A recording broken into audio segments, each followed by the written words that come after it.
estamos oficialmente ao vivo. Tivemos um problema técnico, com alguns minutos de atraso, mas já foi tudo resolvido. Então, boa tarde, profissionais da educação infantil de Joinville, professores, auxiliares, gestores, professores de apoio pedagógico. Estamos iniciando a celebração da 10ª Semana da Educação Infantil de Joinville, que tem como temática Laços da Infância, Inspirações, Afetos, Relações e Interações. Sejam todos bem-vindos. A Semana Nacional da Educação Infantil foi instituída no Brasil no ano de 2012, através da Lei 12.602, em homenagem à médica Zilda Arnes, que dedicou sua trajetória de vida em prol dos direitos da infância. Excepcionalmente, neste ano, a celebração foi pensada em um formato diferenciado, totalmente online, devido à pandemia da Covid-19. Assim, todos os participantes do evento, bem como toda a equipe técnica envolvida, segue os protocolos sanitários, respeitando as orientações do plano de contingência para a retomada das aulas presenciais em Santa Catarina. Nesta tarde, utilizaremos o chat como canal de comunicação. Sendo assim, escrevam no chat seu nome e a instituição que representam. E, em caso de dúvidas ou comentário durante a palestra, deixem o recado no chat, que o seu questionamento ou apontamento será direcionado à nossa palestrante. Então, nesta tarde, estará conosco, compartilhando os seus saberes e pesquisas referente aos parâmetros nacionais de qualidade da educação infantil, a professora doutora Beatriz Ferraz. Beatriz Ferraz é doutora em Educação pela Universidade de São Paulo, pela USP, com especialização em Liderança em Políticas para a Primeira Infância pela Harvard University. Estudou a cotidianidade nas escolas de Reggio Emílio pelo Centro Internacional Loris Malaguzzi. É diretora da Escola de Educadores, trabalhando como consultora em projetos na área de educação infantil. Consultora de projetos educacionais do Investimento Social do Banco Itaú, BBA e do Banco Mundial. Assessora pedagógica do projeto Planos de Aula, time Educação Infantil da Fundação Nova Escola, associada ao movimento Todos pela Educação, membro do movimento pela Base Nacional Comum Curricular, participando na produção de materiais de apoio à implementação da BNCC. Consultora da Fundação Lema em projetos específicos para a BNCC da Educação Infantil e membro da Comissão de Assessoramento Técnico-Pedagógico de Educação do INEP. Atuou em diversos projetos junto ao Ministério da Educação, como consultora na revisão dos parâmetros nacionais de qualidade da educação infantil, autora do conteúdo da ferramenta curricular da educação infantil no site da Base, autora de textos de apoio e leitora crítica da BNCC curricular, especialista do PRO-BNCC da educação infantil, consultora dos indicadores de qualidade da educação infantil, coautora formadora do programa PRO Infantil, formadora do programa de implementação dos referenciais curriculares na educação infantil. Trabalhou como gerente de projetos educacionais no Instituto Natura e na Fundação Maria Cecília Souto Vidigal, liderando projetos de apoio ao desenho e implementação de projetos com potencial de política pública para diferentes segmentos da educação básica no Brasil. Liderou diversos projetos na formação continuada junto a diferentes redes estaduais e municipais da educação do Brasil e junto a escolas privadas. Foi sócia proprietária da Escola de Educação Infantil de Bacuri e do Instituto Superior de Educação Singularidades, ambos em São Paulo. Então, professora Beatriz Ferraz, seja muito bem-vinda a esse nosso encontro. É um privilégio, né? Um privilégio enorme para Joinville te ouvir e participar esta tarde contigo.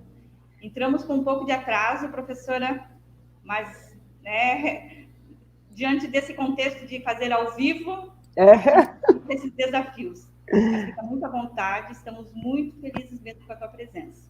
Tá? Obrigada, Júcia. Assim, eu que agradeço muito o convite de estar aqui com vocês nessa tarde, de fazer essa reflexão tão importante, que é falar da qualidade, da etapa da educação infantil. A gente está aqui hoje reunindo, né, todos os representantes aí do município que atuam, que militam pela qualidade dessa etapa da educação infantil e, com certeza, com um olhar, muito cuidado para as nossas crianças, né, para que todas elas tenham o seu direito de aprendizagem e desenvolvimento garantidos na primeira infância, com a contribuição de uma escola, que é uma escola que faz a diferença na vida delas, né? Uma escola que ensina, ajuda a criança a aprender, a viver a vida, né? Então, eu sou muito grata por esse convite, eu aprendo muito com vocês, acompanho há muitos anos o trabalho de vocês, uma rede comprometida,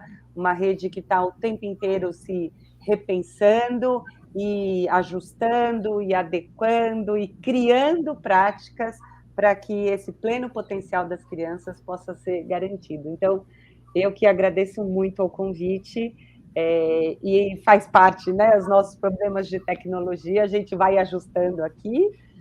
Você acha que a gente pode começar? Eu imagino que as escolas estão entrando, podemos? Acredito que já entraram, né? Recebi uma informação aqui que já voltou tudo ao normal. Então, ótimo. A pessoa, professora, fica bem à vontade. Muito obrigada. Então, boa tarde a todas e todos que estão aqui com a gente. Eu vou compartilhar com vocês a minha tela do computador, tá bom? Aqui eu tenho uma apresentação em slide.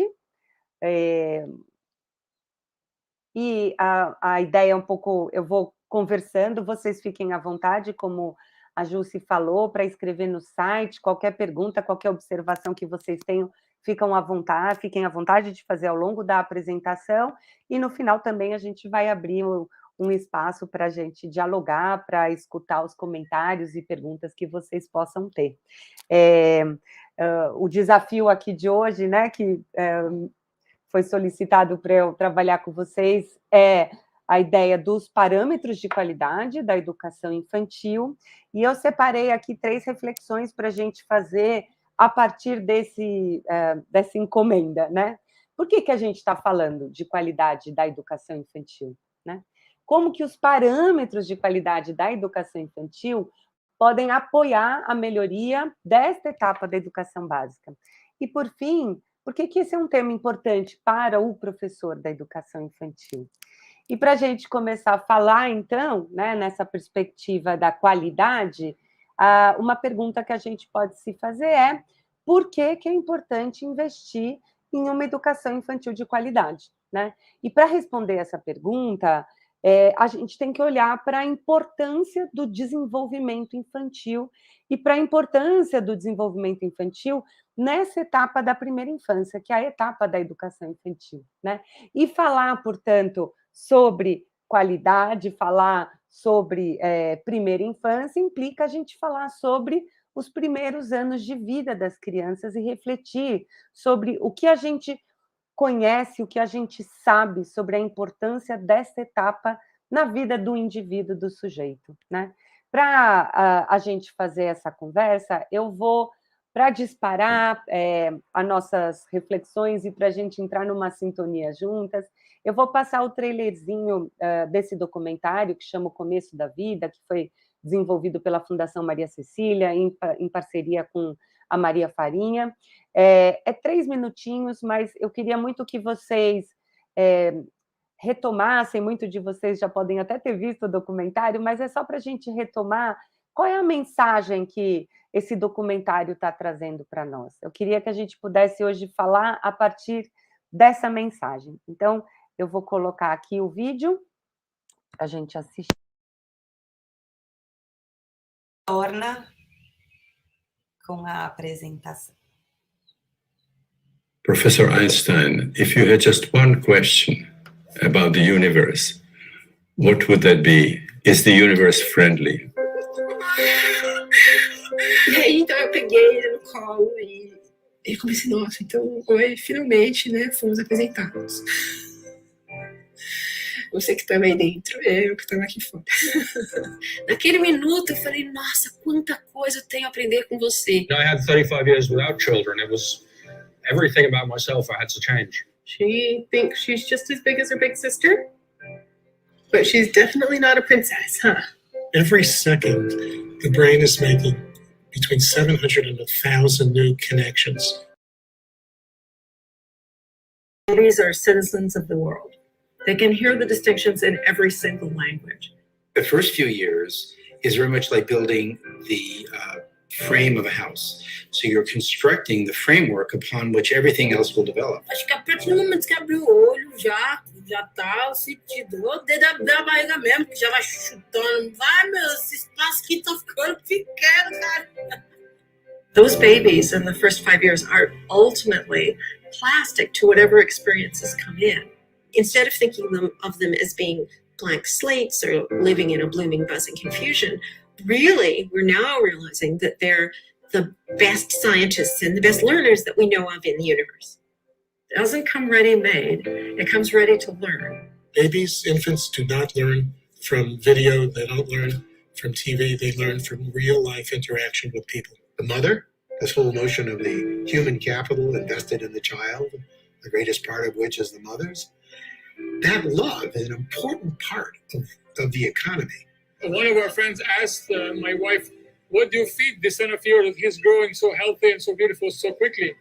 And we both responded, we just love him and God takes care of the rest. When kids don't get that, what happens is that they feel they don't have any mastery over the world, that they may feel stressed. That kind of neglect can seriously impact brain development and behavioral development later. Children are recognizing novelty in the most mundane things. We know that the early childhood programs substantially reduce the incarceration, they reduce the crime, they actually give these children the kind of control over their own lives. Well, you can't do that with the brain. You can't kind of tear it down. You can't start over. So you have to work with what's been built in the beginning. Yes, it costs money, but the cost in the first 5 years is a lot less than the cost of treating problems later. If you get the child, you get the man. Raising children is not a science, it's an art. What I like to tell them it's not those toys. Don't worry about having those little technologies and being able to afford those things. It's you. You're the most important thing in that child's life. It's that connection that you build between you and your child. That means all the difference in the world.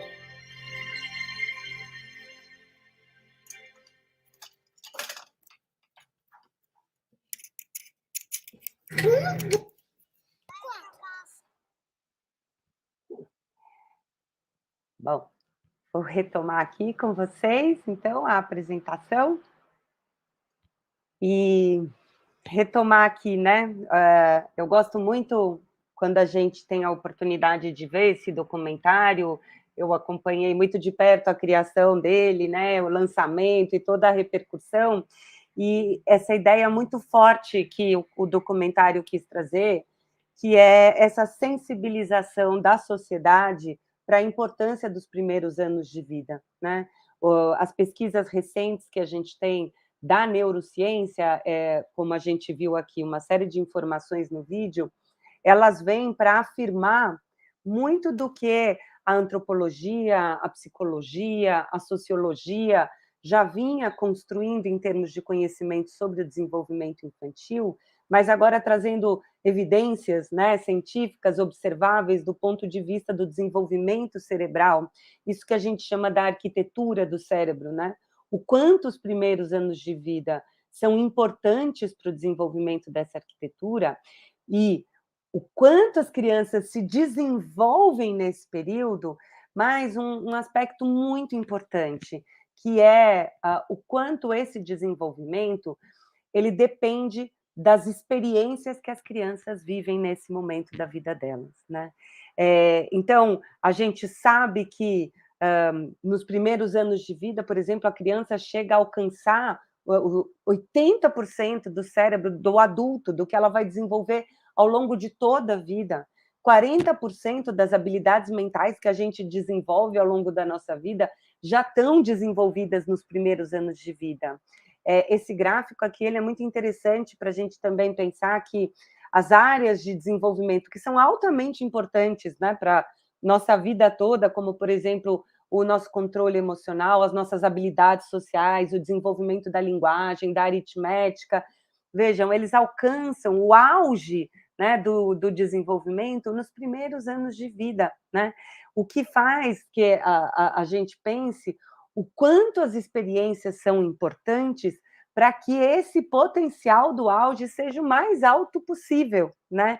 É um momento em que as crianças estão fazendo milhares de conexões, né? A cada segundo são mais de 700 conexões. Cada conexão é o princípio de uma aprendizagem, né? Deixa uma marca, vai formando essa estrutura cerebral, né? Aos 6 anos de vida, por exemplo, as crianças já fizeram 90% das sinapses cerebrais que elas vão fazer ao longo da vida inteira. Olha só como é muito rápida, né? Essa evolução e o quanto a gente vai preenchendo o cérebro a partir dessas experiências.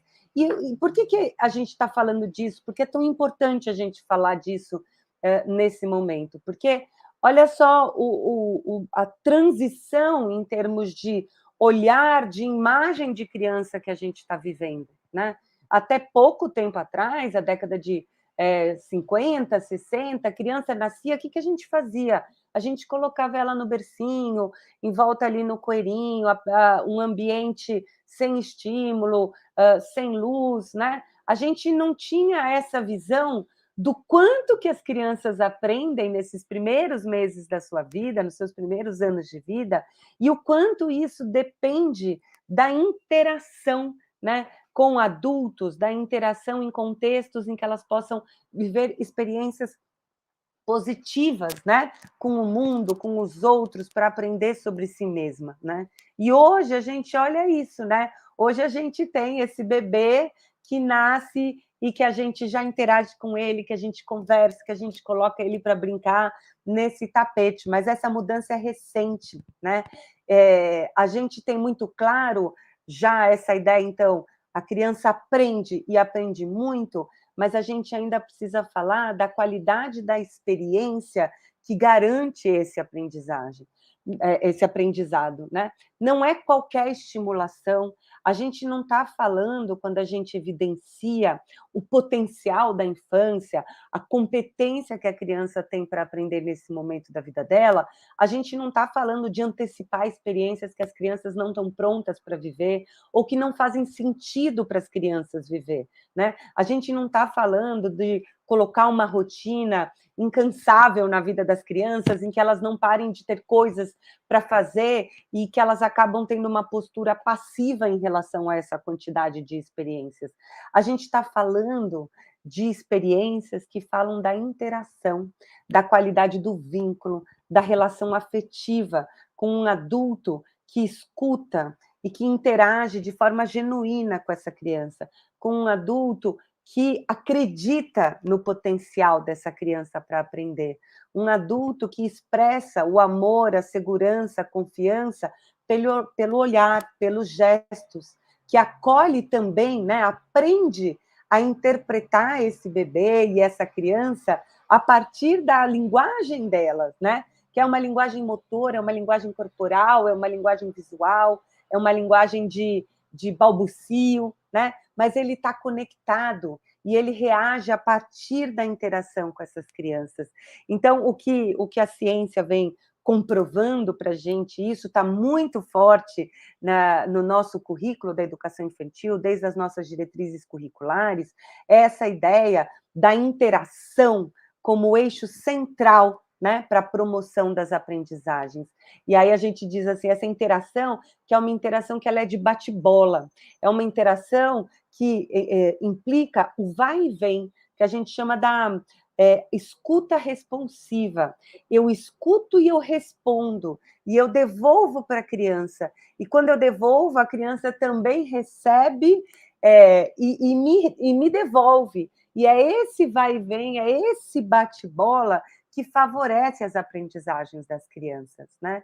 A Patrícia Kuhl, que é essa cientista que a gente vê no vídeo, ela tem uma experiência muito interessante que ela fez com os bebês em torno de 6 a 8 meses, que ela pega 2 grupos de bebês, que são bebês americanos, portanto, que falam inglês, e coloca esses bebês em 12 sessões de mandarim, né? Então, um grupo dos bebês ia interagir escutando o mandarim com uma monitora que vinha, contava história, brincava, trazia objetos, nomeava os objetos para os bebês, e o outro grupo de bebês interagiu com um programa de televisão, algo na linha desse Baby Einstein, né, que vai mostrando as imagens, vai falando coisas, né, e no final das 12 sessões, o que eles puderam observar?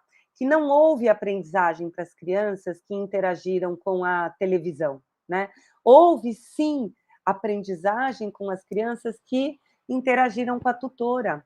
E isso é muito importante, porque qual é a diferença dessa interação?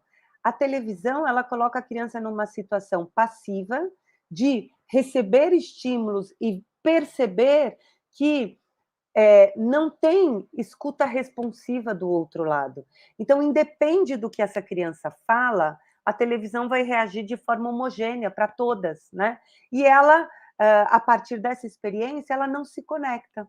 Diferente da experiência de um adulto, né? Que engaja, que se preocupa, que responde a partir do interesse, da singularidade que cada criança traz, né? Então, esse dado da importância da interação e da importância da qualidade da experiência é muito importante.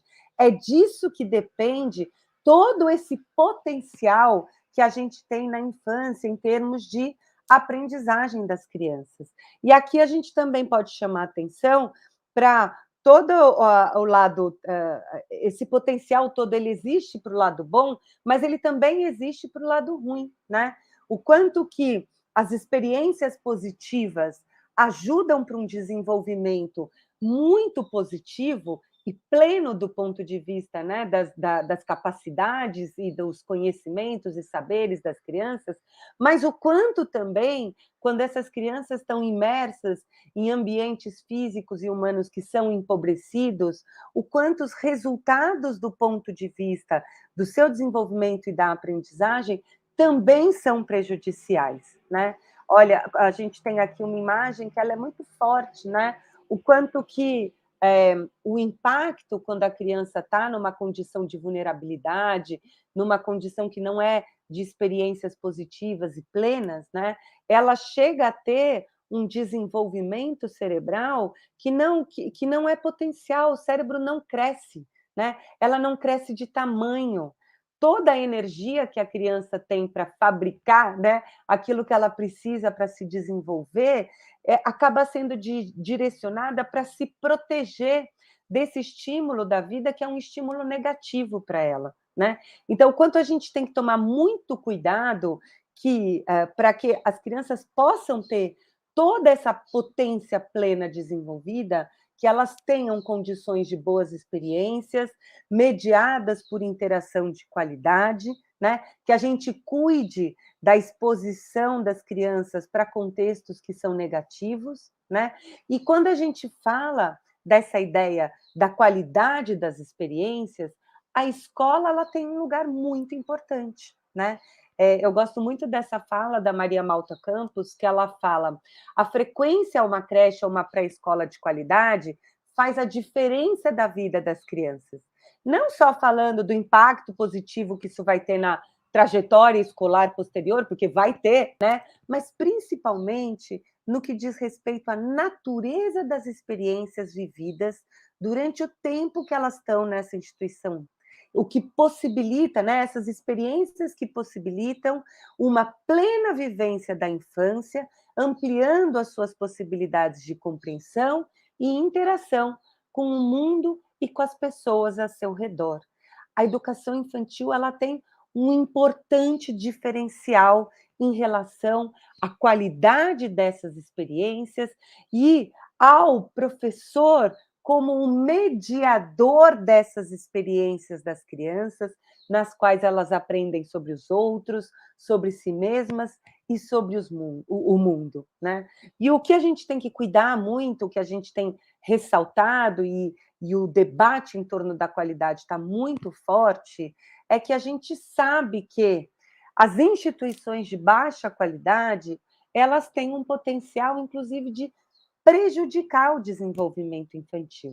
Então, da mesma forma que a gente falava das experiências positivas, garantindo um desenvolvimento pleno, a gente também olha na educação infantil um contexto de qualidade favorecendo aprendizagens e desenvolvimento, mas um contexto de não qualidade, de baixa qualidade, tendo um potencial de prejudicar o processo de desenvolvimento das crianças.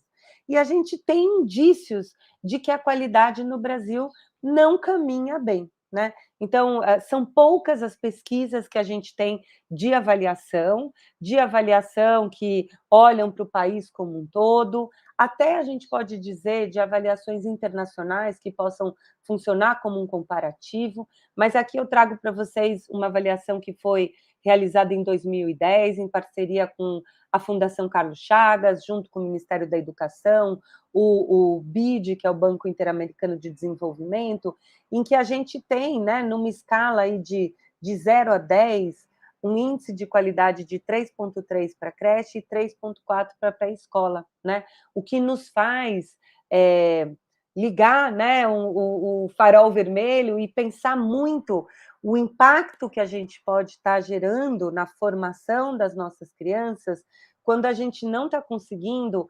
associar a ampliação do acesso com a qualidade da oferta, né? A qualidade do atendimento que a gente promove, né?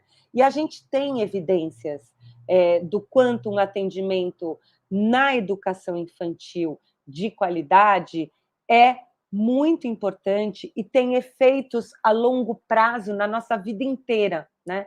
Então, a gente tem uma pesquisa, uma das poucas pesquisas que são longitudinal, ou seja, que elas estão... É uma pesquisa que ainda está se dando no tempo, ela já tem 40 anos acompanhando grupos de crianças, ela iniciou na década de 60, 70 nos Estados Unidos, formada em grupos controles, né? Então, crianças em condições de vulnerabilidade sociais, econômicas, um grupo dessas crianças frequentaram instituições de alta qualidade, um grupo frequentaram escolas que eram escolas padrões na época, então, que não tinham uma qualidade que se sobressaía, e um grupo de crianças que não chegou a ir para a escola, então ficou em casa nessa condição de vulnerabilidade. E acompanhando a cada 10 anos essas crianças que hoje são adultos, né, de 40 anos, essa pesquisa já consegue indicar a diferença que as crianças que puderam frequentar uma escola, né, um programa de educação infantil de alta qualidade, a diferença que essa possibilidade, essa oportunidade trouxe para a vida delas.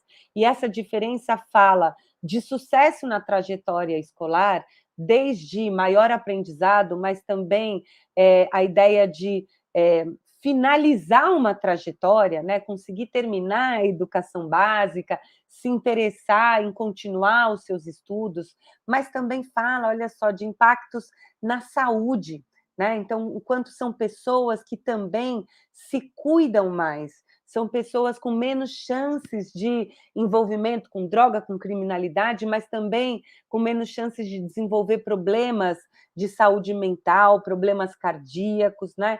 Então, o quanto que há uma formação, para a vida do ponto de vista cognitivo, mas também uma formação para o bem-estar pessoal, para o bem-estar social, né?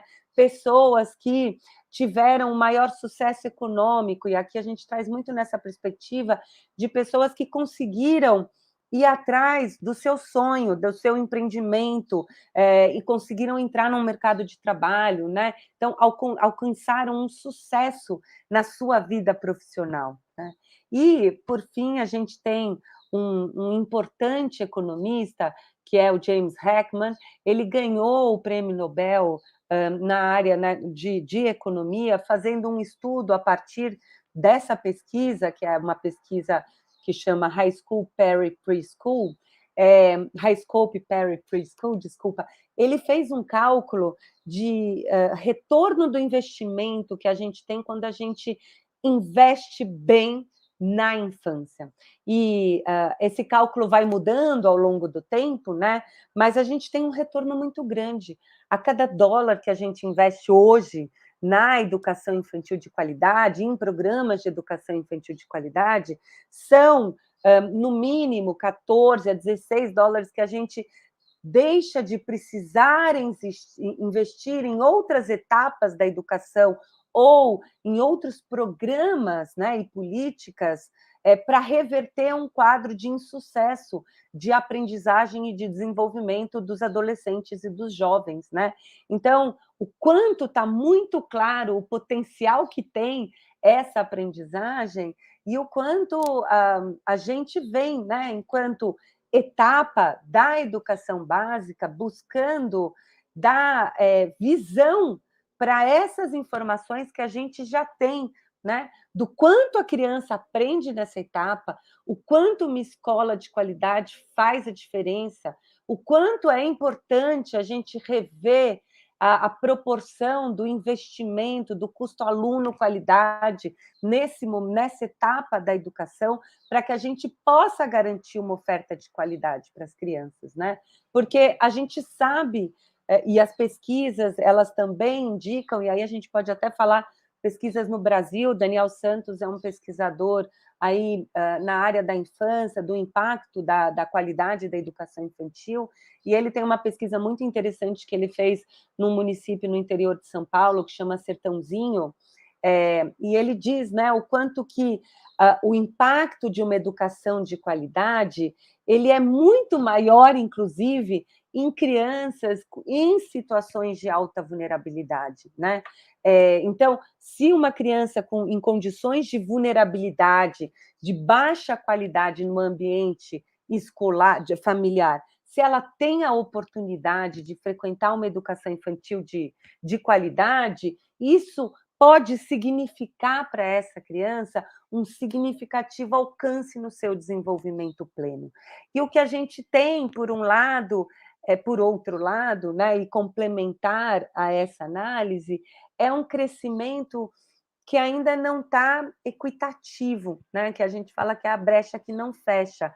Apesar da gente estar crescendo em relação ao atendimento, a gente já chega perto de uma universalização, na pré-escola, na creche a gente vem crescendo em termos do atendimento, mas a gente ainda cresce de forma desproporcional. As crianças menos vulneráveis, as crianças com maior renda familiar, são as crianças que hoje estão mais acessando a creche, e não aquelas de vulnerabilidade, de baixa qualidade do ambiente familiar. Essas ainda estão com dificuldade no acesso da creche. Então, todo esse contexto aqui que eu trago, né, que vai dizendo das evidências que a gente tem do ponto de vista da aprendizagem na infância, das evidências que a gente tem do quanto a educação infantil de qualidade pode fazer a diferença na vida de uma criança, né? De todo o movimento que a gente tem de garantir a ampliação do acesso com qualidade, né? O quanto que é importante a gente ter clareza do que é qualidade quando a gente fala de educação infantil. O que é um indicador, quais são as condições que a gente precisa garantir no cotidiano da educação infantil para que isso que a gente está dizendo que é a qualidade possa fazer o efeito necessário e potencial que ela tem do ponto de vista da aprendizagem e do alcance pleno do desenvolvimento. E o que a gente tem, então, aí de sistematização em relação às investigações na área da educação infantil e da infância é essa ideia de que qualidade perpassa por interação. A gente tem essa pesquisa aqui do BID, o Banco Interamericano de Desenvolvimento, ele faz um estudo pegando vários países da América Latina, comparando com outros países, né, da Europa, Estados Unidos, escandinava, mas ele vai mostrando o quanto que, quando a gente encontra qualidade, a gente está falando de duas dimensões. Uma dimensão que ela é estrutural e uma dimensão que é de processo. A dimensão que é estrutural vai falar de toda a infraestrutura, a gestão, a formação inicial dos professores, e a dimensão de processo, olha só, vai falar da frequência, do tipo e da qualidade das interações entre as crianças, entre elas, né, entre as crianças e entre as crianças e os adultos, os professores que estão lá. E nessa pesquisa eles mostram o quanto que essa dimensão do processo, que é o cotidiano, é o nosso dia a dia, a interação com as crianças, ela tem um efeito que ela é muito rápida e ela é de grande potencial. Ela tem condições de reverter muitos casos, né, do ponto de vista ali da vulnerabilidade e da baixa qualidade do ambiente da criança, né? A gente também tem esse estudo, que é um estudo do Núcleo da Ciência pela Infância, que é uma parceria também da Fundação Maria Cecília com outros institutos, e que também fizeram todo um estudo do como que a aprendizagem impacta no desenvolvimento na infância.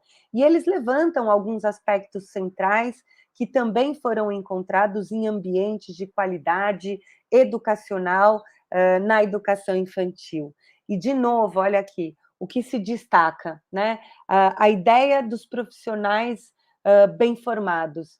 E o que é interessante, assim, não é um profissional bem formado, não necessariamente porque ele tem um curso superior, mas sim bem formado porque ele é um especialista no desenvolvimento infantil, porque ele é um especialista na pedagogia da infância. Ele conhece a criança, ele conhece o desenvolvimento nesse momento da vida. E, a partir disso, ele tem condições de ser atento, de ser responsível às necessidades das crianças, de engajar e de promover o desenvolvimento integral dessas crianças.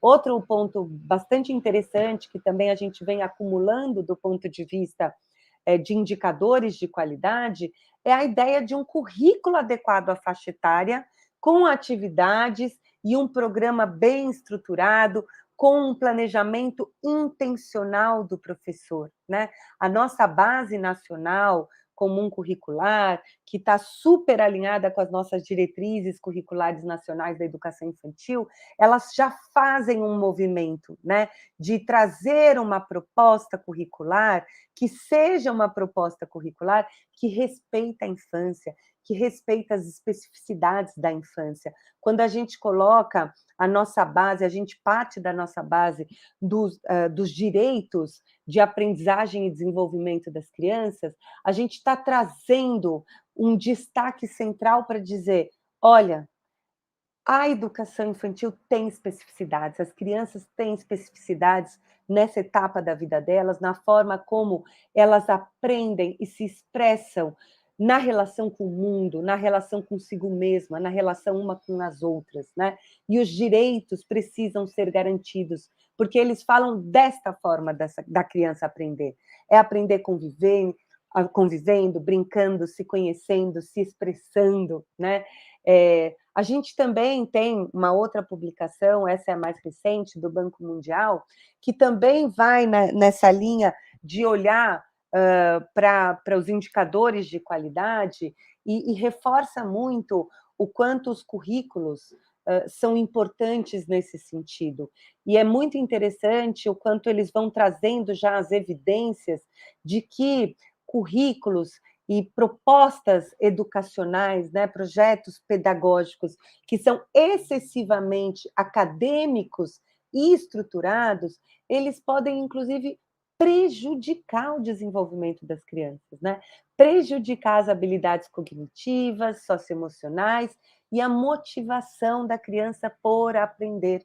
Porque a gente sabe que as crianças pequenas, elas aprendem melhor pela exploração, pela investigação, pelas brincadeiras e pelas interações. O foco não está no conhecimento, o foco precisa estar na criança, na ação da criança, né? Então, em contraponto ao que a gente sabe que não dá certo, a gente sabe o que dá certo, que são os programas que estão olhando para essas habilidades que são as pré-acadêmicas, né? Como que a nossa base fez isso? Organizou uma proposta curricular em campos de experiências. Quais são as experiências essenciais que a gente precisa garantir para as crianças ao longo da infância, para que elas possam alcançar o seu desenvolvimento pleno, para que elas possam ter o direito das aprendizagens delas garantidas, né? E aí, de novo, essa pesquisa, para além de falar da importância desse currículo, traz o professor como uma figura central, né? A qualidade desse professor e da interação que ele promove com a criança a partir deste currículo bem orientado e bem formulado é um diferencial. E um outro diferencial é também o ambiente, a forma como o ambiente está organizado. A gente viu lá atrás, né, a ideia da infraestrutura, né, da estrutura como um elemento importante, mas aqui a gente também fala muito do ambiente na perspectiva do processo, né? O quanto que a escolha da organização desse ambiente, dos diferentes tipos de ambiente, os espaços e os materiais dentro desse ambiente, o quanto eles fazem a diferença na medida em que eles promovem a autonomia das crianças, na medida em que eles valorizam a autoiniciativa das crianças e promovem os encontros, as relações sociais, né? O tempo inteiro a gente está falando aqui da educação infantil como uma etapa, né, que foi conquistando as suas especificidades, inclusive de pertencimento dentro da educação básica, né? Mas sempre numa luta de garantir essas especificidades da infância para que essa qualidade ela pudesse ser garantida no cotidiano, para que a gente pare de fazer um movimento que é replicar a lógica de um ensino fundamental numa educação infantil, né? E isso está retratado aqui nessa linha do tempo, do ponto de vista dessa série de normas e documentos que regulam, né, essa etapa da educação, e o quanto a gente vai vendo que, para além, então, da gente entrar numa perspectiva da educação infantil reconhecida como importante, portanto, fazendo parte da educação básica, mas agora também como reconhecida do ponto de vista de garantir direitos e objetivos de aprendizagem, aí a gente tem esse marco nosso de inclusão na base, né, nacional comum curricular, e o quanto que nessa trajetória a gente foi avançando nesses documentos e nesses marcos legais em relação a essa ideia que são as ideias dos indicadores de qualidade. A gente teve em 2006, a gente teve em 2009 as nossas diretrizes curriculares revistas, e nessa revisão a gente agregou toda essa discussão contemporânea de imagem de criança plena de potencial e de uma educação, né, educativa com função social e que olhasse para a qualidade das experiências no cotidiano para garantir o desenvolvimento pleno das crianças. E de 2009 para cá, a gente teve a nossa BNCC, e uma vez a BNCC promulgada, o que é importante a gente, enquanto país, fazer? O mesmo movimento que a gente fez entre diretrizes e BNCC, é revisar o conjunto dessa documentação, o conjunto dessa legislação, para que ela possa estar alinhada em termos de concepção de educação, em termos de imagem de criança, em termos de compreensão em torno da aprendizagem e do ensino nessa etapa da educação básica. E é aqui, então, que entra a discussão que a gente foi fazendo num processo de revisão dos parâmetros nacionais de qualidade da educação infantil. A gente tem uma primeira versão de parâmetros que foi feita em 2006, ou seja, que antecedeu as nossas diretrizes, que antecedeu a nossa base, né? E que precisa ser revista, porque a nossa base, ela culmina nesse processo de mudanças, de representações, de compreensões, de escolhas educacionais que a gente vai fazendo enquanto sociedade, né? Enquanto categoria de profissionais da infância, e no quanto a gente considera isso para construir um cotidiano pleno de sentido para o desenvolvimento das crianças. E a base, ela organiza isso numa proposta curricular e ela tem uma dimensão, né, que se reverbera no campo, no território, né? Então, a partir da base, a gente teve os currículos territoriais, né, estaduais sendo construídos, a gente tem esse movimento, hoje a gente já tem praticamente 90% dos municípios do Brasil tendo feito a sua revisão da proposta curricular, a grande maioria de forma alinhada a esses princípios que a base traz, que é trabalhar nessa perspectiva dos direitos de aprendizagem e desenvolvimento, de considerar uma proposta curricular organizada em campos de experiências e um conjunto de objetivos de aprendizagem e desenvolvimento que se entrelaçam nesses campos e que precisam ser garantidos para que as crianças alcancem o seu desenvolvimento pleno na infância, né?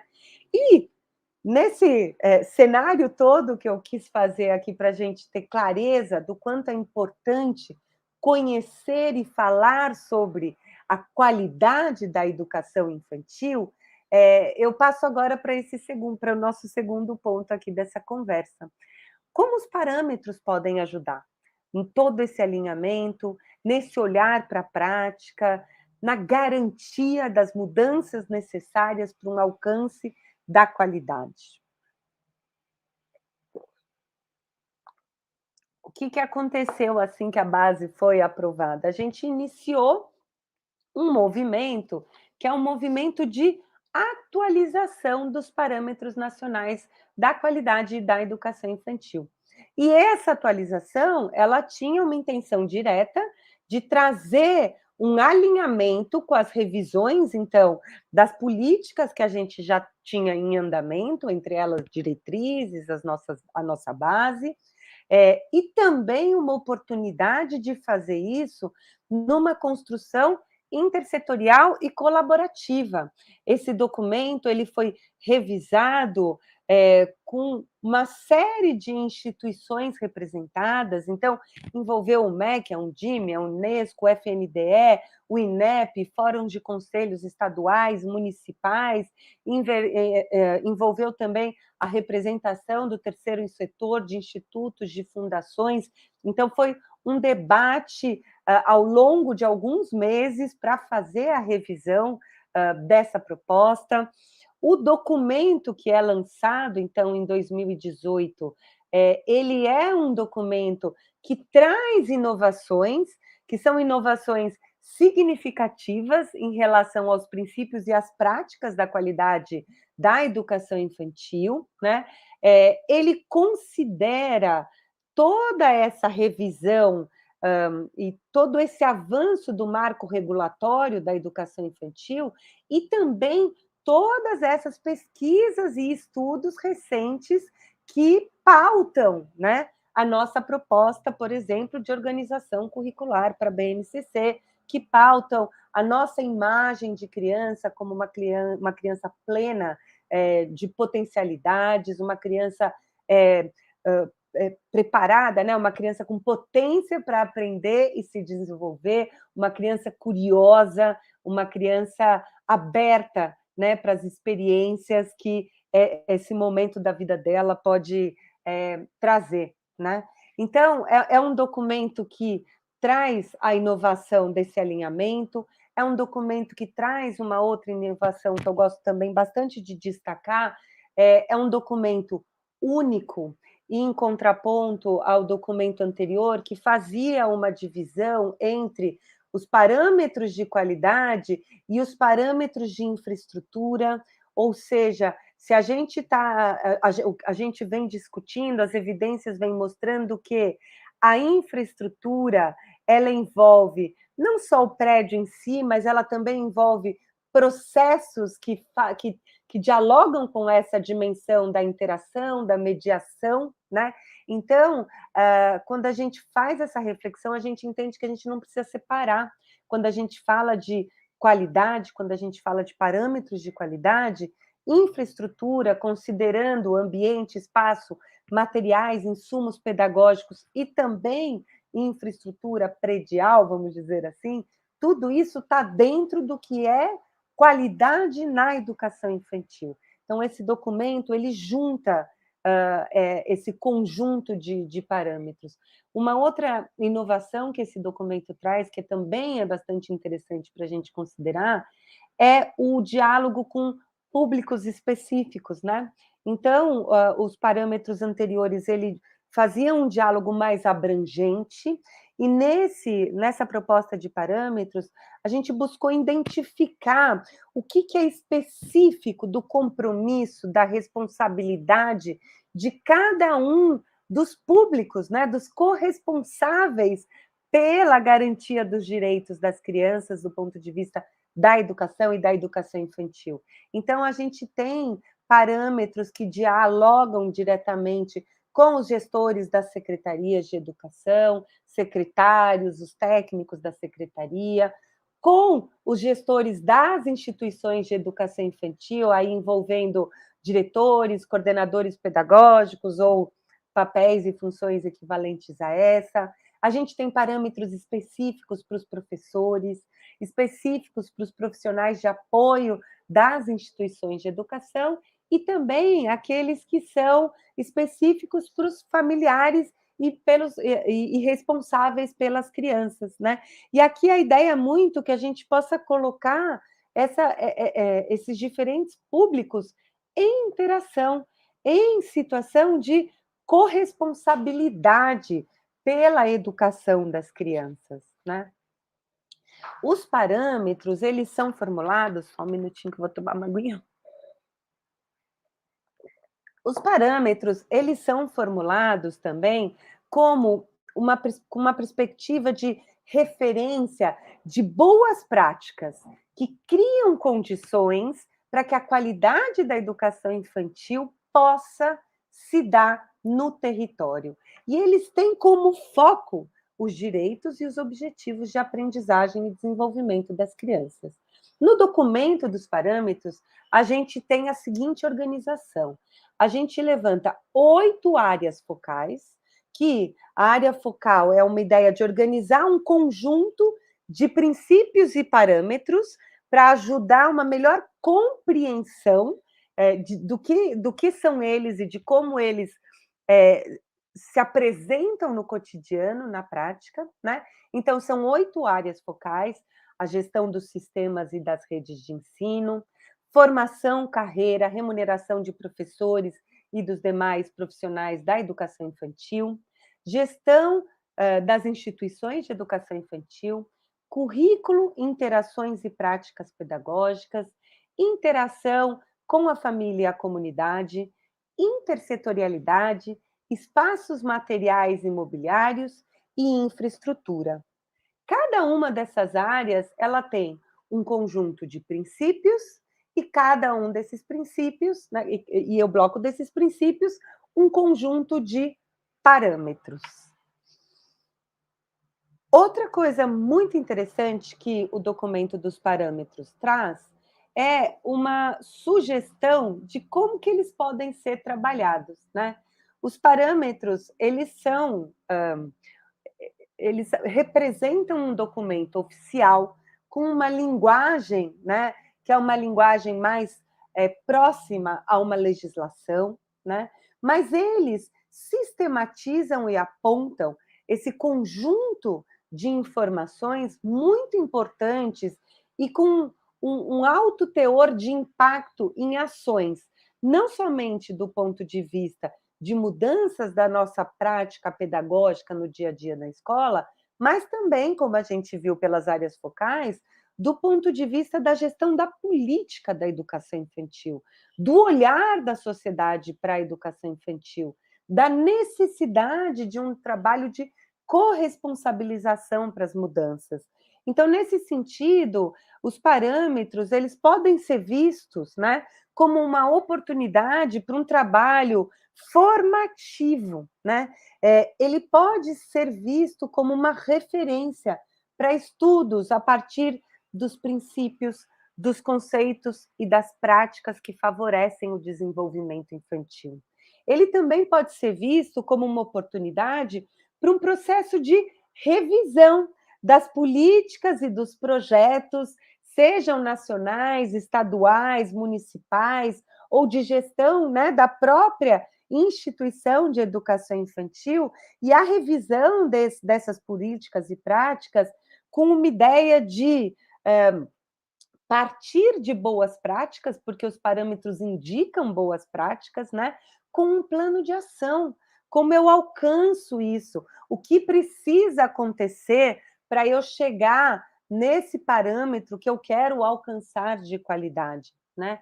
Ele também tem uma grande oportunidade, traz uma grande oportunidade de engajamento. Quando ele faz essa diferenciação por público, ele também ajuda cada um de nós a ter mais clareza da nossa contribuição e das necessidades de interface que a gente precisa ter para que as nossas contribuições possam surtir efeito na organização e proposição desse cotidiano que valoriza, respeita e promove as aprendizagens das crianças, né?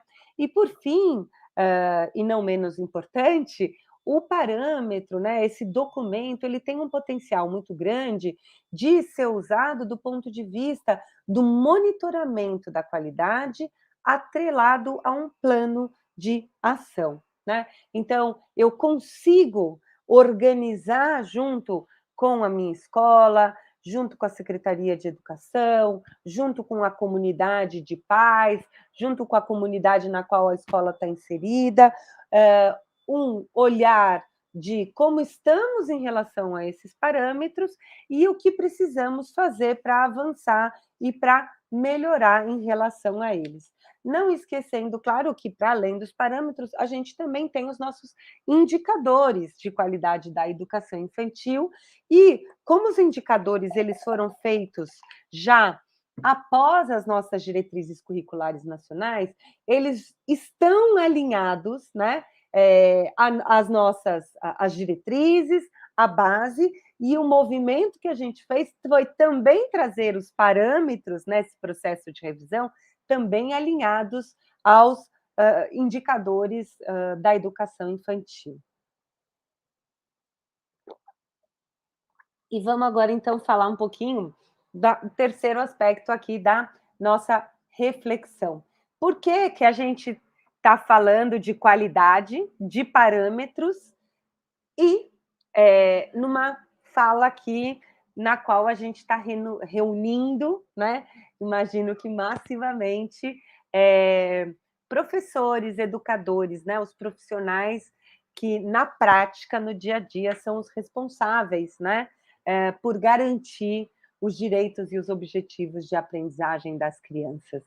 E aqui, acho que vale muito a gente destacar algo que talvez, né, que é uma obviedade, mas que é muito importante a gente lembrar e destacar e valorizar sempre, que já está mais do que comprovado, né, que nós, professores, somos determinantes para o resultado de aprendizagem e desenvolvimento das crianças na escola, né? Eu gosto muito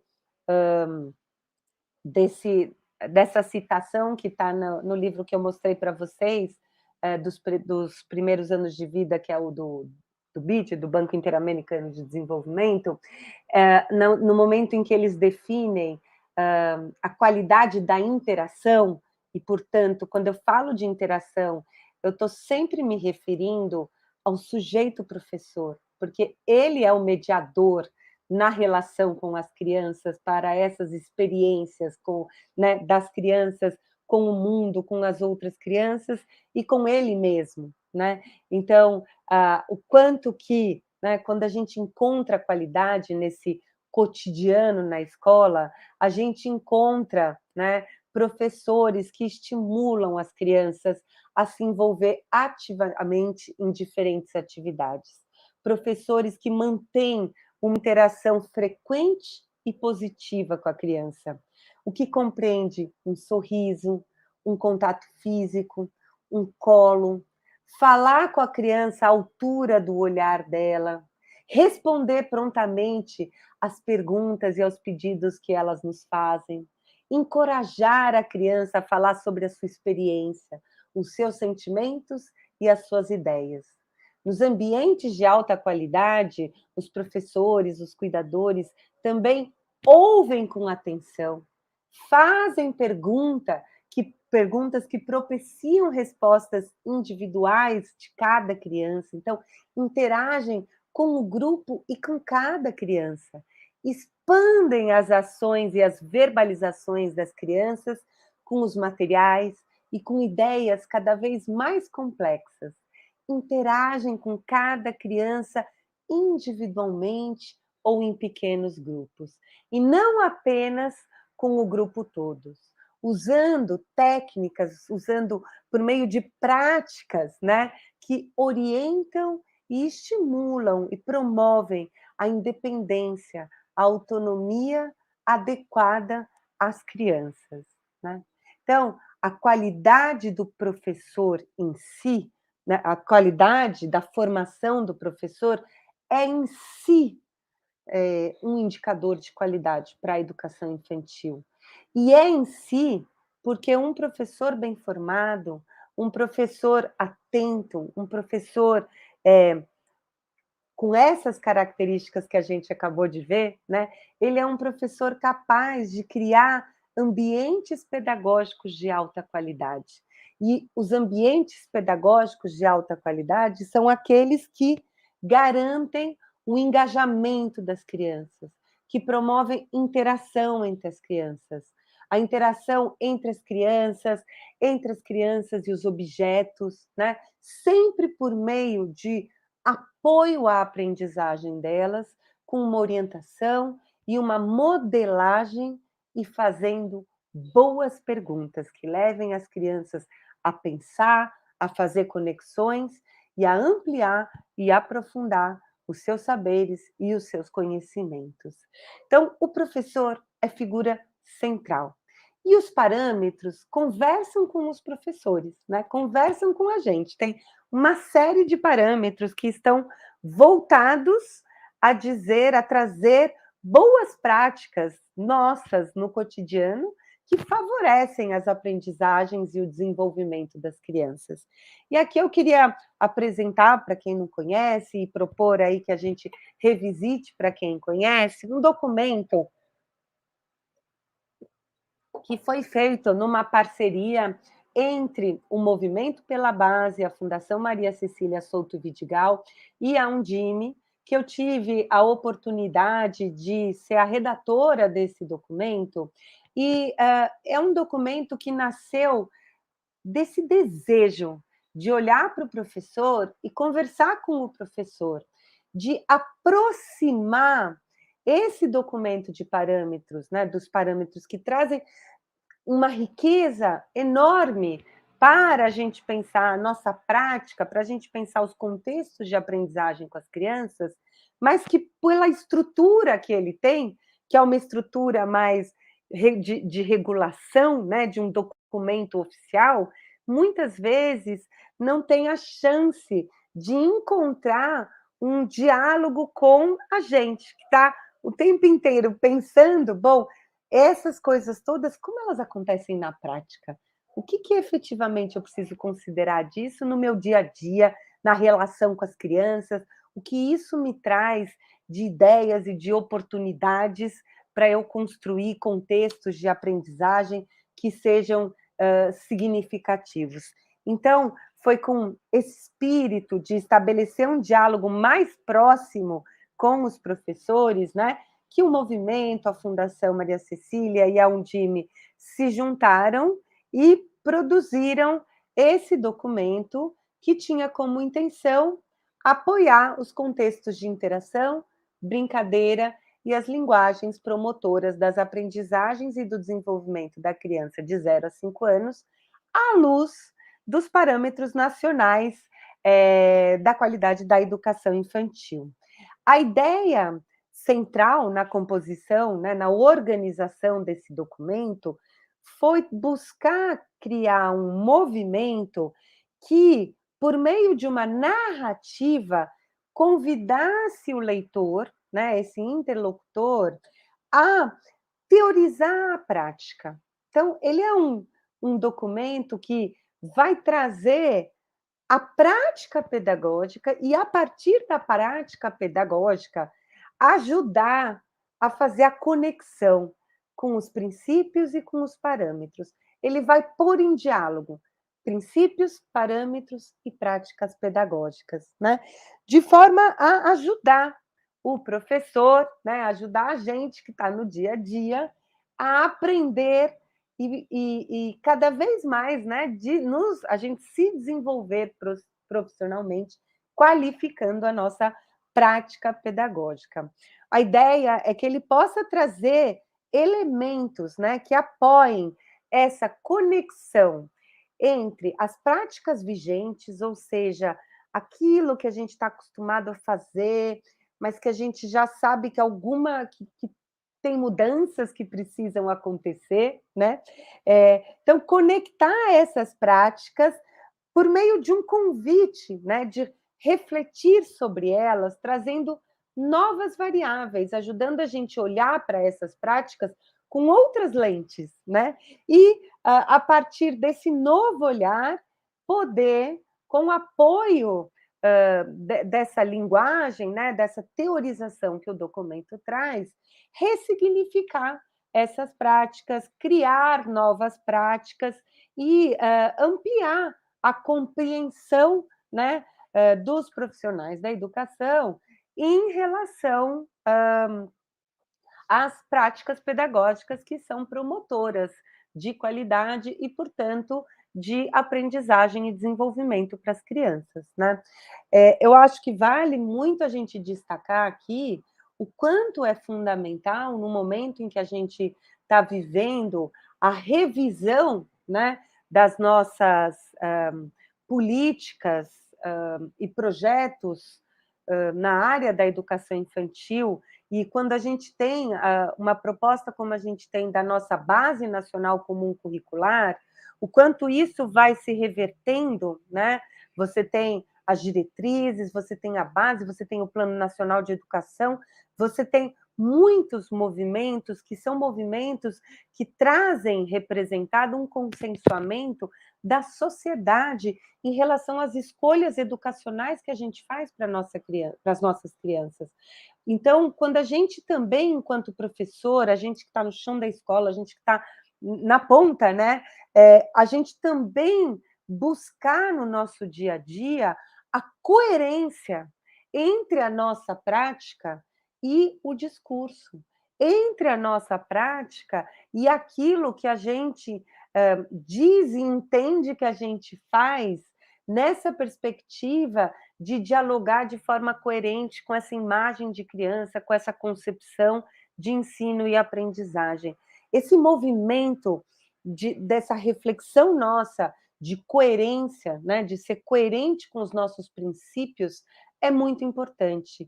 E a ideia aqui desse documento, de trabalhar alguns aspectos desse documento maior, que é os parâmetros, mas à luz de apoiar os professores nesse movimento de reflexão para a coerência, é super importante, né? É dar um apoio para que isso possa acontecer, né? Então, para ajudar que esse movimento pudesse acontecer, a escolha foi para trabalhar exemplos de práticas pedagógicas, né, que estão organizadas como uma documentação pedagógica, né?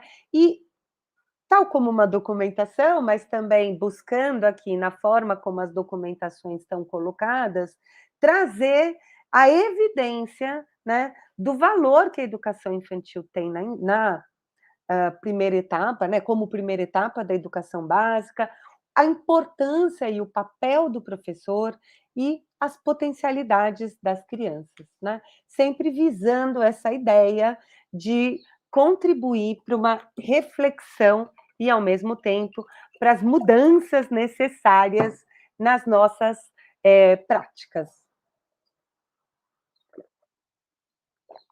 Nesse documento, a gente dá destaque, e eu também queria dar destaque, portanto, aqui nessa fala com vocês, para duas áreas focais, né? A área focal 4, que é currículos, interações e práticas pedagógicas, e a área focal 7, que fala dos espaços materiais e imobiliários. Como eu falei para vocês, a escolha, né, por essas duas áreas focais, para estar no documento e também para eu trazer hoje aqui, é porque são duas áreas que dialogam diretamente com a organização do cotidiano e o nosso planejamento das práticas pedagógicas, né, nesse cotidiano, no dia a dia, com as crianças, né? Os princípios e os conceitos que são abordados em ambas essas áreas, eles estão diretamente relacionados com o que a gente viu até aqui, que é o que as pesquisas apontam do ponto de vista da garantia da qualidade, né? E algo muito importante também de destacar é que, em ambas essas áreas, no documento como um todo, a gente parte do princípio do valor e da importância do professor, né? E do valor e da importância do professor como um sujeito autônomo, reflexivo, pesquisador, que sabe equilibrar contextos de aprendizagem, que articulem saberes, experiências, direitos, garantindo aprendizagens significativas às crianças. Um professor que, por meio de uma escuta genuína e responsiva, que promove interações e investigações que valorizam as ideias das crianças, que consideram a construção do conhecimento como dinâmico, ativo e social, e também que considera, né, que parte do princípio de que os espaços e os materiais são sujeitos ativos no processo de aprendizagem e desenvolvimento das crianças. Eles apoiam o professor, favorecendo práticas que são descentralizadas, né? O que, por sua vez, cria condições para uma participação protagonista e ativa das crianças. Então, essas duas áreas focais, elas, de uma certa forma, condensam, né, todos os princípios e os conceitos que a gente destacou e traz como muito relevantes, tanto nas nossas diretrizes nacionais da educação infantil, como na nossa proposta de base nacional comum curricular da etapa da educação infantil. E aí eu trouxe aqui para exemplificar e bater aqui bater uma bola com vocês, né? Alguns desses parâmetros e princípios, né? Que eu acho que ajudam vocês a entender. Então, os parâmetros e os princípios são sempre os do documento oficial do Ministério da Educação, e o que vocês vão ver aqui de textos a partir desses parâmetros e de ilustrações com práticas é o que a gente tem nesse segundo documento que eu apresento para vocês, que nos ajudam, né, a aprofundar e a refletir a partir desses parâmetros de qualidade. Vou destacar e exemplificar aqui como o parâmetro 4.1.6. Promover a imersão das crianças em práticas sociais e culturais, criativas e interativas, realizadas de maneira a garantir as aprendizagens significativas, criando momentos plenos de afetividade e descoberta. Por que esse é um parâmetro importante, né? O que está em jogo aqui? Então, o que a gente faz desse material é ajudar a gente a compreender por que é importante a gente promover a imersão das crianças em contextos de aprendizagem que sejam significativos a elas, né? Que é essa imersão nas práticas sociais e culturais, né? O que implica isso, né? Implica a gente saber, né, que os contextos que são significativos para as crianças são aqueles que consideram elas como competentes e plenas de potencial.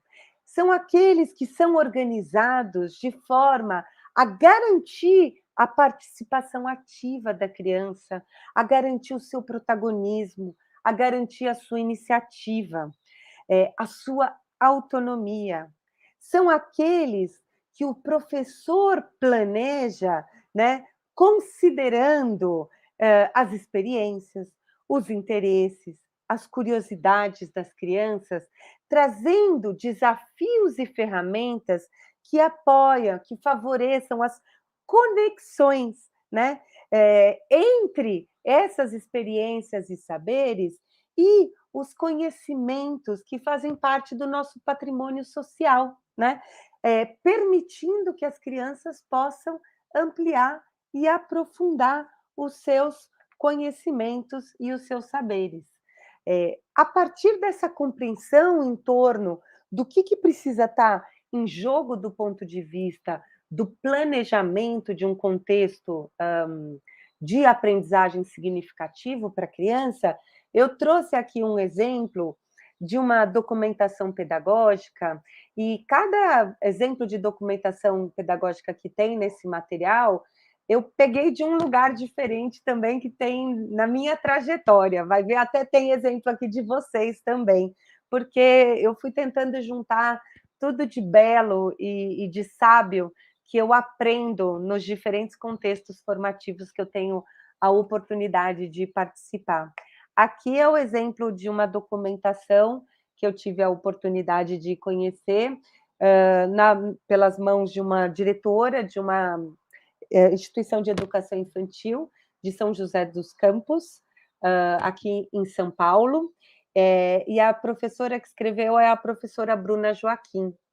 E a professora Bruna Joaquim, aqui ela faz um breve relato, eu pego um pedaço desse relato dela, contando da descoberta que as crianças tiveram, brincando no tanque de areia, ali cavucando o tanque de areia, elas encontraram a raiz de uma árvore.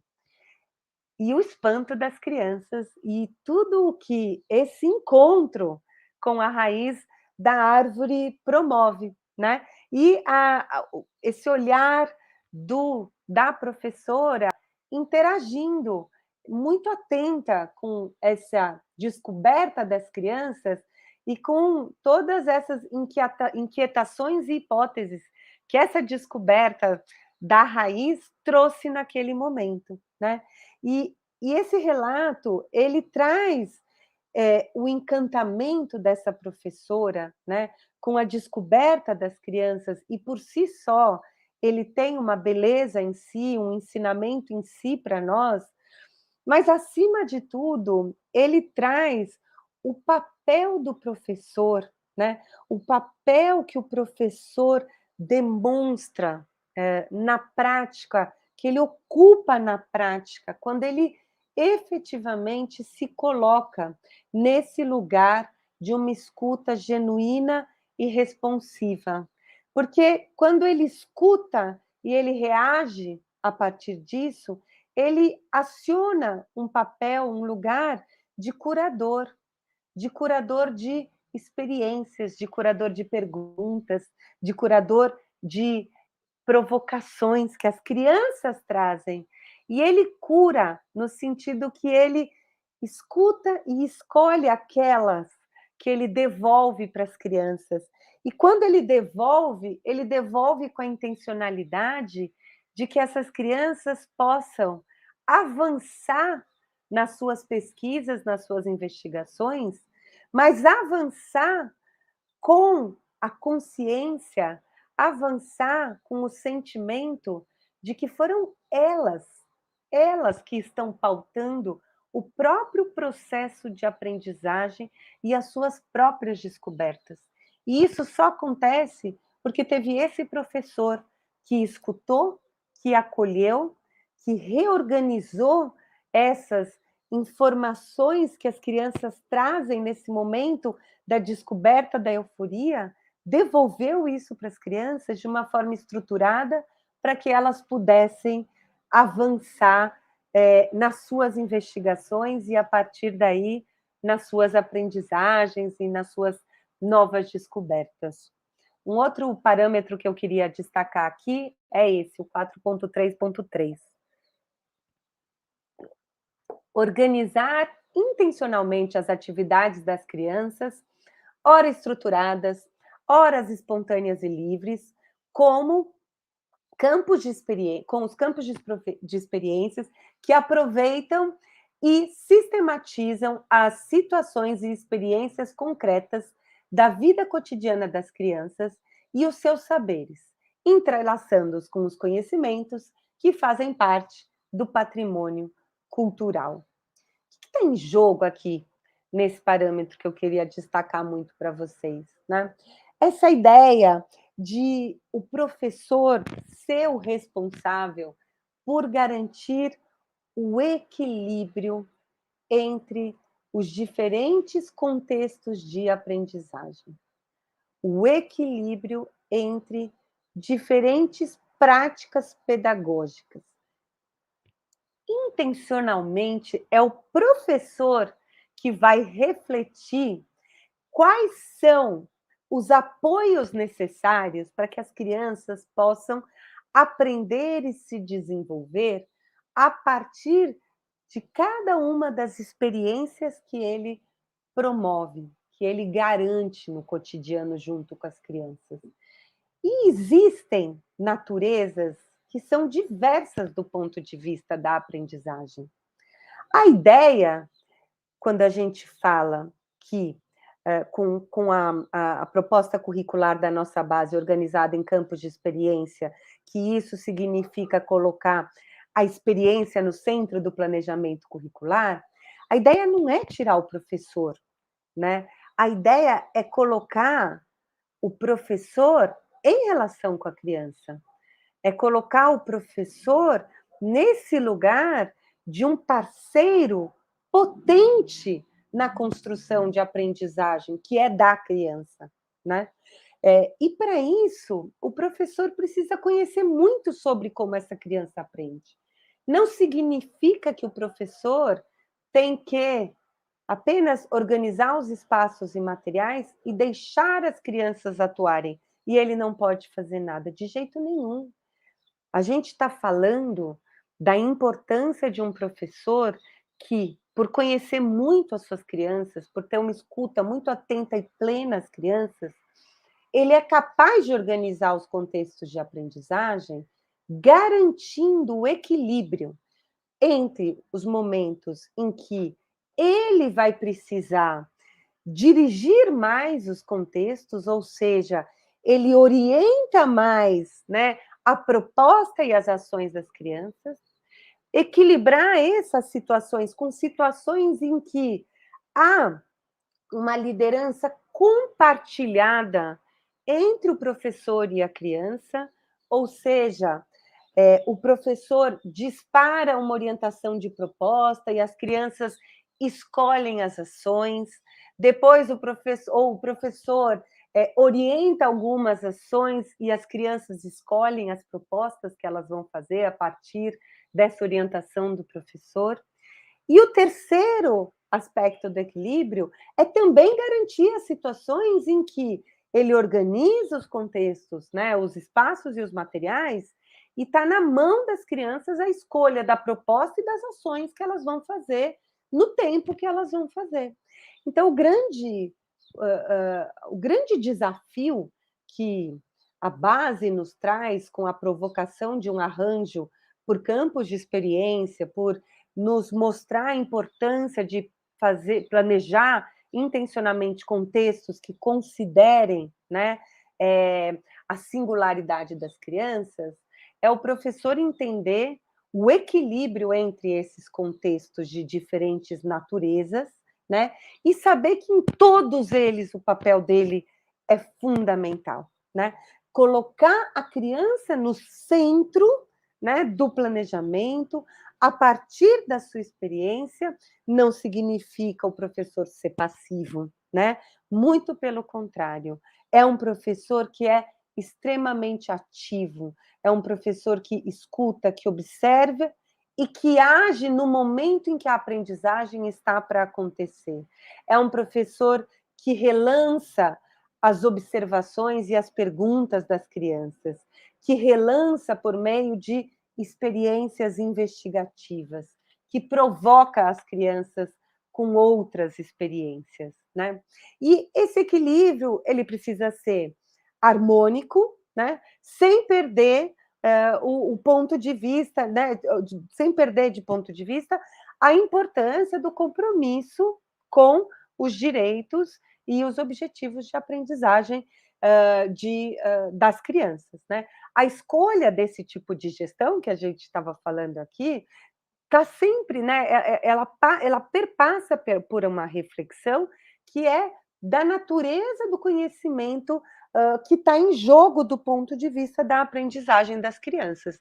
Então, tem as aprendizagens ou as necessidades que as crianças nos mostram, né? Que vão pedir uma maior estruturação dos momentos de aprendizagens organizados, que vão pedir momentos, por exemplo, que se repetem cotidianamente, de forma ritualizados, para que eles possam ser aprendidos.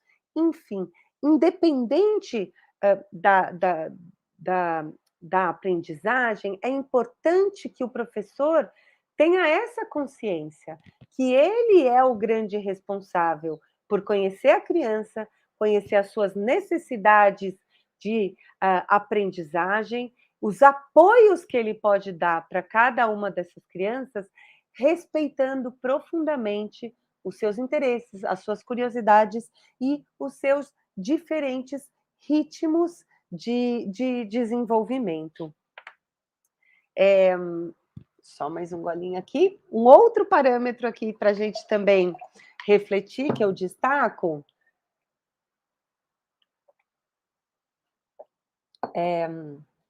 que vai trazer a importância, né, também dessa intencionalidade do professor e o respeito à singularidade das crianças.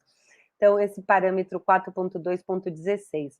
Objetivar as aprendizagens de cada campo de experiências, acompanhando e intervindo para o progresso dessas aprendizagens e o consequente desenvolvimento de cada criança.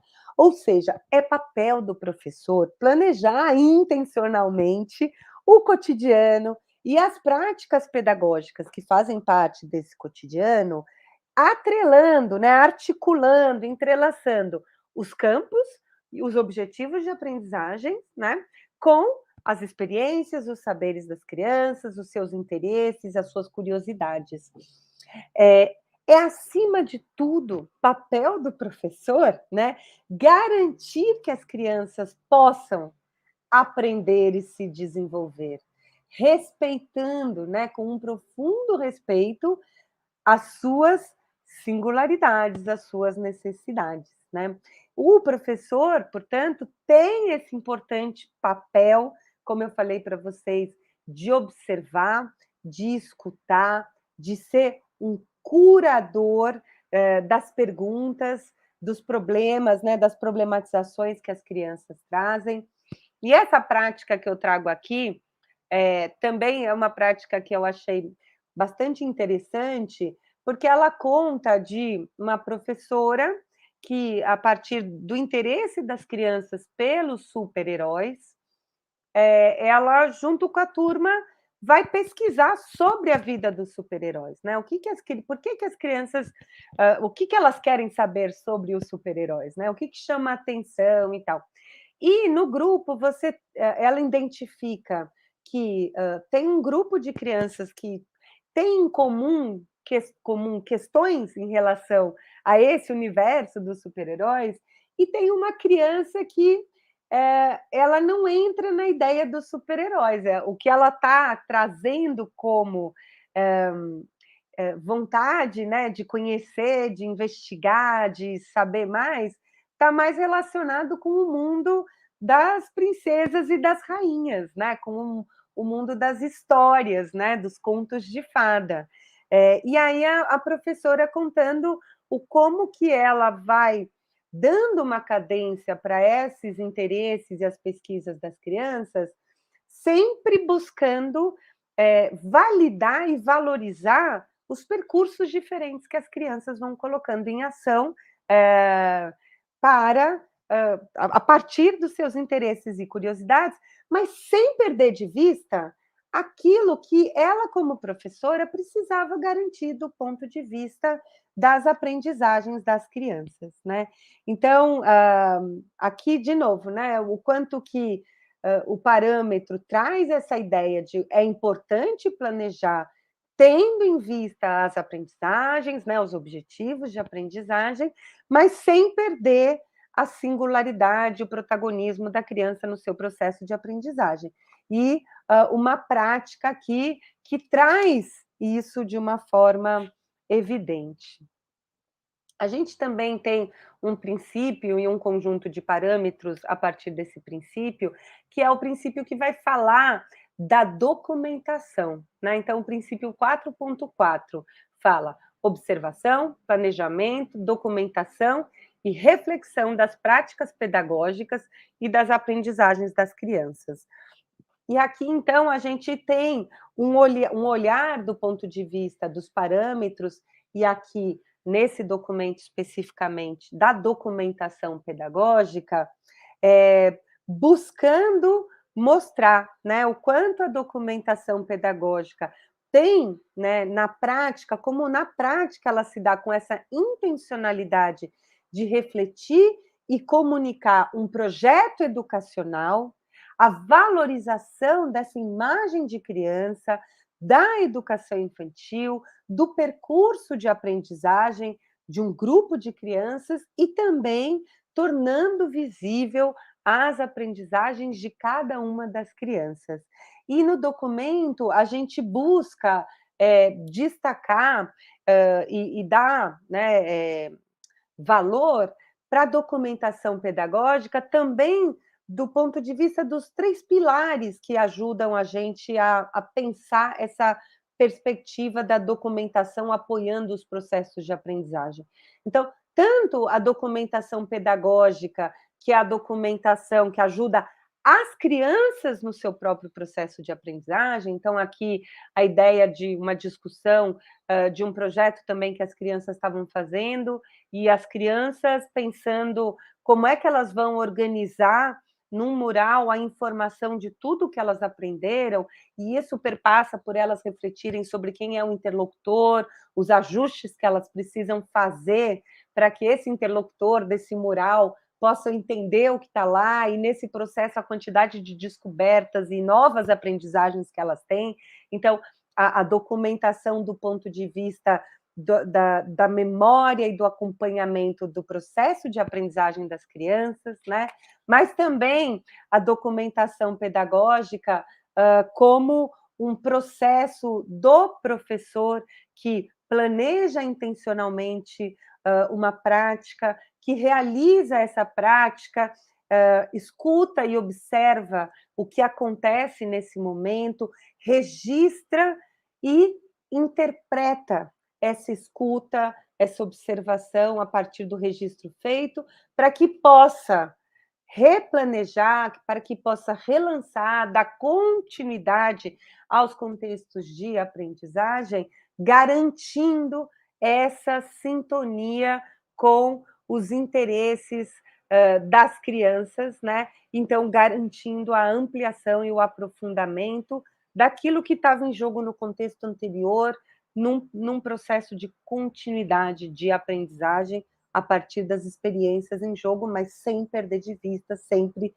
a garantia das aprendizagens. Então, aqui, a documentação, muito desse ponto de vista do processo de reflexão dos professores.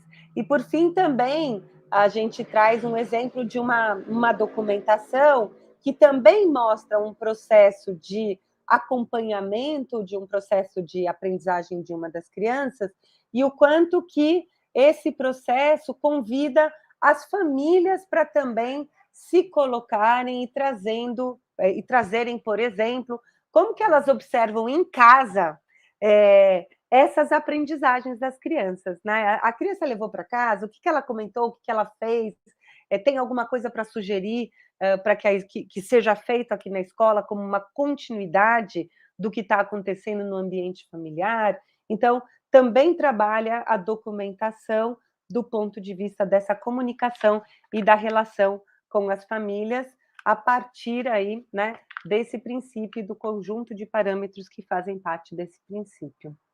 E para finalizar aqui, o que eu falei para vocês, né, a segunda área focal que o material trabalha, que são os espaços e os materiais e os insumos pedagógicos. A gente tem o princípio 7.1, que fala especificamente da organização dos espaços como promotores de aprendizagem e desenvolvimento, e aqui a gente busca, né, ilustrar o que é isso na prática, né, o que significa na prática esse olhar para os espaços e materiais como uma estratégia intencional do professor para apoiar as aprendizagens das crianças, né? Uma intencionalidade que precisa considerar a pluralidade e a diversidade dos contextos, dos materiais, que, ao mesmo tempo, precisa considerar a regularidade na organização, na interação com esses objetos, com esses materiais, porque a regularidade que também vai ajudar a promover a autonomia, a iniciativa das crianças, a descentralização do papel do professor, né? E o princípio 7.2, que é o princípio que vai falar dos insumos pedagógicos e dos materiais, que também, então, vai trazer esse elemento de que todos, né, os materiais, os elementos, os objetos que potencializam as aprendizagens plurais e diversas das crianças, né, e o quanto é importante o professor ter muita clareza na escolha que ele faz desses materiais e da organização desses materiais, do encontro que ele promove com esses materiais. Então, esse papel, de novo, de curador dele, porque cada um deles, né, é promotor, é influenciador de uma aprendizagem, né, na relação com esse objeto físico, né? E aí, essa ideia também que os parâmetros trazem de que material, né, o insumo pedagógico na educação infantil é de suma importância, que brinquedo é insumo pedagógico, que material, jogos é insumo pedagógico, que material artístico, tinta, papel, caneta é insumo pedagógico, que materiais que valorizam o desenvolvimento motor é insumo pedagógico, que elementos da natureza é insumo pedagógico e, portanto, é indicador de qualidade no ambiente, no contexto da educação infantil.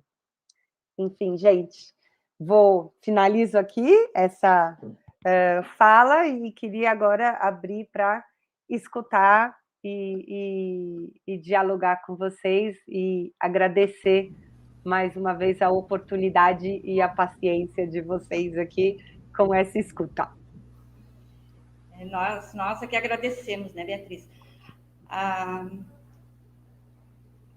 O chat fica aberto, aqui estou dando uma olhadinha se tem alguma coisa aqui, mas o chat fica aberto agora para interagir com a professora Beatriz.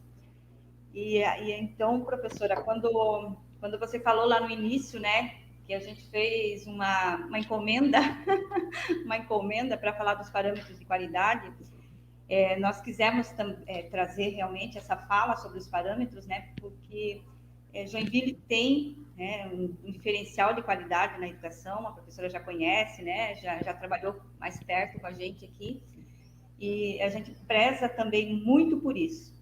E iniciamos na rede uma discussão sobre os parâmetros de qualidade, né, percebendo que esse é o momento, não, sempre é o momento, mas intensificar essa discussão sobre a nossa qualidade da educação. E uma fala que nos chamou a atenção, um dos processos de formação dos gestores, é que esse documento, os parâmetros de qualidade, ele é um documento tão importante, tão vivo, quanto aquele material que o professor usa diariamente para o planejamento dele.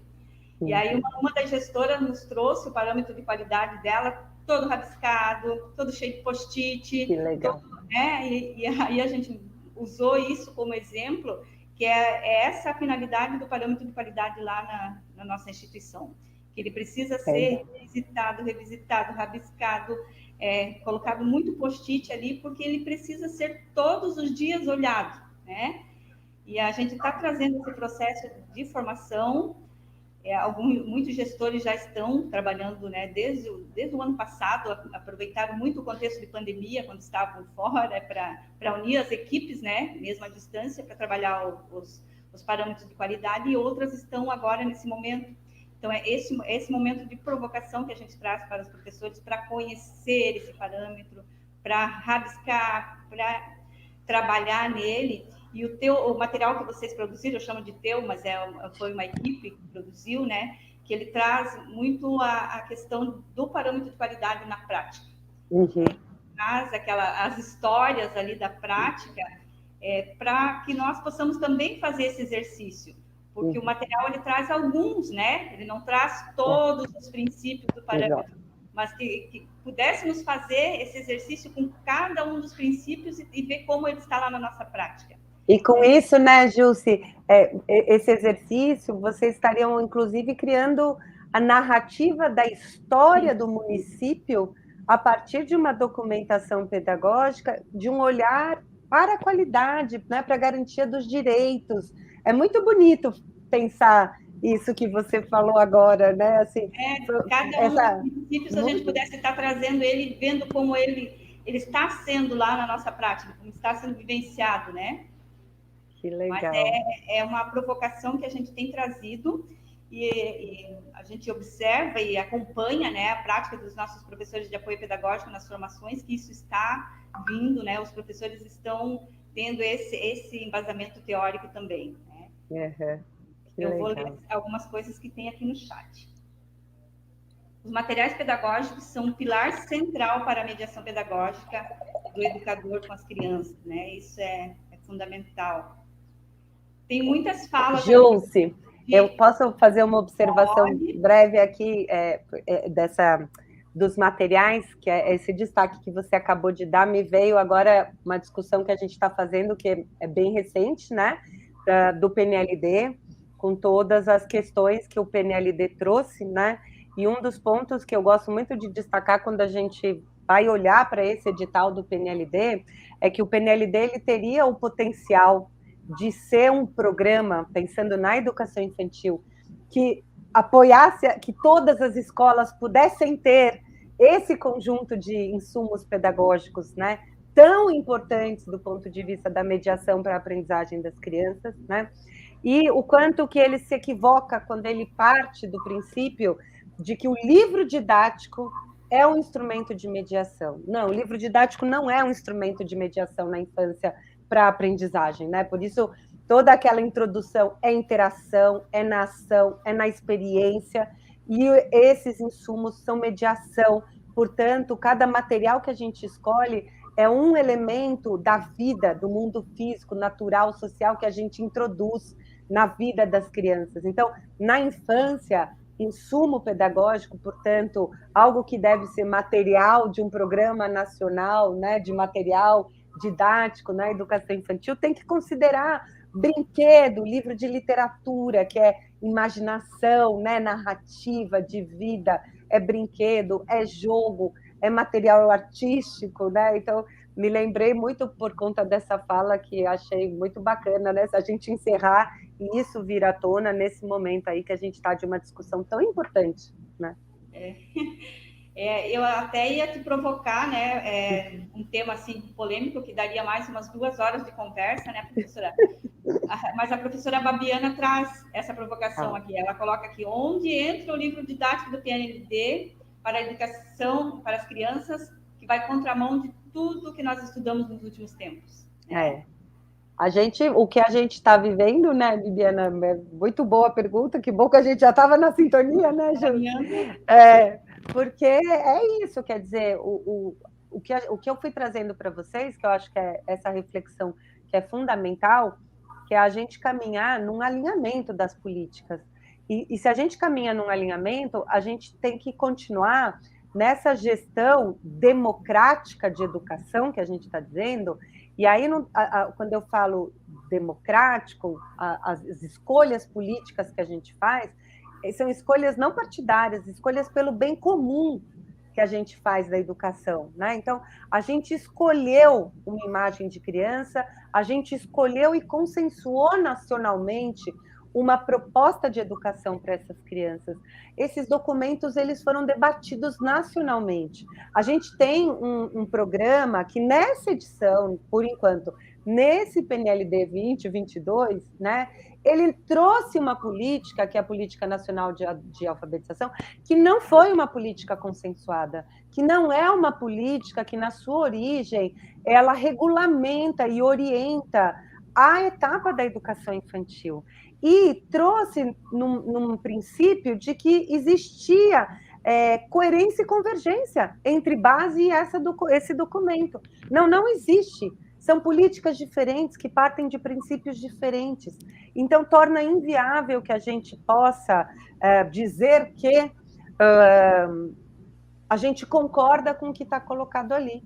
O exercício que nos resta nesse momento, pensando em investimento público, em gasto de dinheiro, né? Imagina o que está aí, é a gente analisar do que veio, se há algo que pode vir a ajudar, sem ferir as nossas concepções e os nossos princípios, sem oferecer passos para trás, e a gente pode se posicionar, e a gente não precisa adotar o livro da criança, a gente não precisa adotar na prática o livro com as crianças, né? Existe o objeto 2 do PNLD, que são as obras literárias, mas ainda assim com muito cuidado, porque as obras literárias também passaram por um crivo de critérios que não estavam voltados para a necessidade, né, do ponto de vista da diversidade, da pluralidade, da importância da literatura na formação, né, do sujeito, da criança, e sim, também, mais uma vez, recortado por duas linguagens, que é numeracia e literacia, que, no princípio, portanto, fere o nosso princípio de desenvolvimento integral. Ou seja, eu acho que é isso, a gente tem que se preocupar, ter muita clareza e consciência, se vai fazer a adoção, e em fazendo, o uso que vai dar, o que vai poder tirar de proveito de algum desses materiais que possam ter trazido